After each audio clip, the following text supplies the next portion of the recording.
Pessoal, dando continuidade, a nossa última parte dessa aula de sistema digestório, tá? Agora eu vou falar um pouquinho para vocês sobre o pâncreas.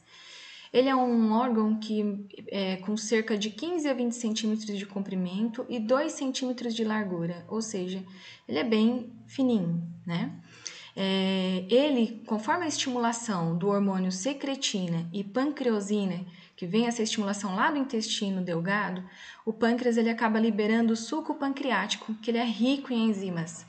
Então, ele tem como as enzimas a tripsina, a amilase pancreática, as lipases pancreáticas. Então, todas essas enzimas vão ajudar ainda nesse processo de quebra, tá? Quebra de moléculas. Olha lá o pâncreas, ele está bem aqui e ele é dividido em cabeça, corpo e cauda, tá? Qual que é a função do pâncreas, né? Dissolver o carboidrato, então ele ajuda nessa quebra do carboidrato para que o nosso intestino delgado consiga absorver. Ele dissolve proteínas, ele dissolve triglicerídeos nos adultos, né? Então ele faz a parte da gordura, dissolve ácidos nucleicos, tá? Então ele serve para ir quebrando todas essas moléculas provenientes do alimento que nós ingerimos para facilitar a absorção dessas partículas para o nosso intestino delgado. O fígado é uma glândula, a maior glândula do corpo humano. Ele fabrica uma substância que chama bilis, tá? Que é de cor castanho amarelado e é enviada lá para a vesícula biliar através do canal cístico. Tá? Então, durante a digestão, a bilis, essa substância produzida pelo fígado, ela vai desembocar dentro do intestino delgado através do canal colédoco. E a função da bilis é intensificar a ação dos fermentos, a fim de que essas gorduras dissolvam-se no líquido intestinal. Então, a bilis ela vai ajudar na dissolução dessas gorduras. Daí a importância da bilis também no processo digestório. Lembrando que fígado e pâncreas, né, são órgãos acessórios, tá, pessoal? Eles vão auxiliar no processo de digestão para que ocorra uma boa absorção do intestino. Olha lá, o fígado, a vesícula biliar, então o fígado produz a bile e essa bile desce e vem ficar armazenada aqui na vesícula biliar. Durante o processo de digestão, essa bile vem pelo canal colédoco, e vai desembocar aqui no intestino delgado. A vesícula biliar, ela tem a forma de um saco, ela é parecida com uma pera, olha aqui, né? E a sua função é única e exclusivamente armazenar a bilis que é produzida pelo fígado, tá, pessoal? Agora a gente vem para outra porção que realmente faz parte do trato digestório, né? Onde tem processos químicos e mecânicos para absorção dos alimentos. Essa outra parte do intestino, agora, é o intestino grosso, que é a porção terminal do canal alimentar. Ele é mais calibroso e mais curto do que o intestino delgado. Então, tudo isso daqui, é intestino grosso, tá? Cólon ascendente, transverso, descendente, sigmoide, reto e ânus. Toda essa parte lisinha é o intestino delgado. Ele começa aqui na válvula iliocecal, né, onde termina a última porção do intestino delgado, que é o íleo, e onde começa, né, a primeira porção do intestino grosso. Ele tem cerca de 1,5 metro de comprimento e 7 centímetros de diâmetro. Então, o diâmetro dele é bem maior, né? Bem mais grosso do que o intestino delgado.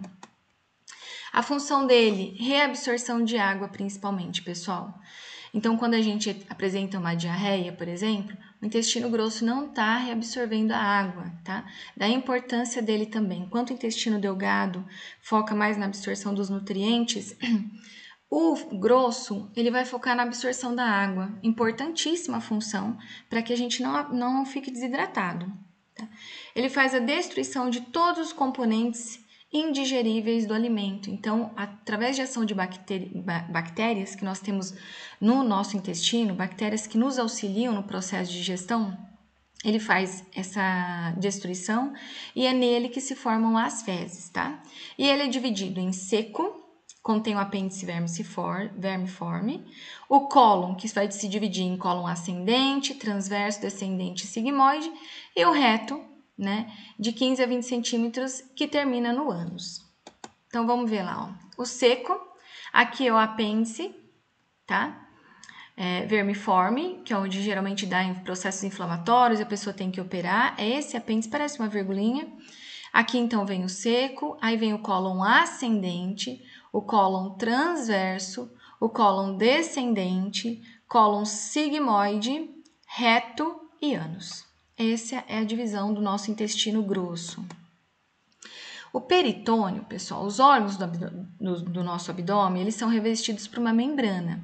Essa membrana é denominada de peritônio, tá? E ela apresenta duas lâminas, assim como a gente viu lá nos pulmões, lá no coração. A gente tem o peritônio parietal, né, que é voltado para a parte externa das vísceras, né? Ou seja, ele reveste as paredes da cavidade abdominal. E o peritônio visceral, que vai ser a membrana que vai revestir todas as vísceras. Entre essas lâminas, pode ocorrer a cavidade peritoneal, que contém pequena quantidade de líquido. É aqui no peritônio, quando a pessoa tem diabetes e ela precisa filtrar, né, suas impurezas do organismo, e aí vocês já devem ter ouvido falar diálise peritoneal. Hemodiálise é aquela máquina onde faz toda a limpeza do sangue, né, a filtragem do sangue. E diálise peritoneal é através dessa membrana aqui, gente, do peritônio, tá? Pessoal, esse vídeo aqui, tem na aula de vocês, eu vou pedir para vocês abrirem, então vocês cliquem aqui, assim, tá, Seleciona, coloca lá no Google, assistam esse vídeo, e depois que vocês terminarem de assistir o vídeo, tem os exercícios, tá? A gente vai combinar da seguinte maneira. Depois que vocês fizerem os exercícios de todos esses sistemas, eu vou montar uma aula só para correção dos exercícios, tá bom, pessoal? Uma boa noite a todos. Eu estou nesse momento à disposição de vocês pelo WhatsApp para eventuais dúvidas, tá bom? Então, a gente tem aí até as 10 horas da noite para conversar no WhatsApp e tirar as nossas dúvidas. Obrigada e uma boa noite a todos.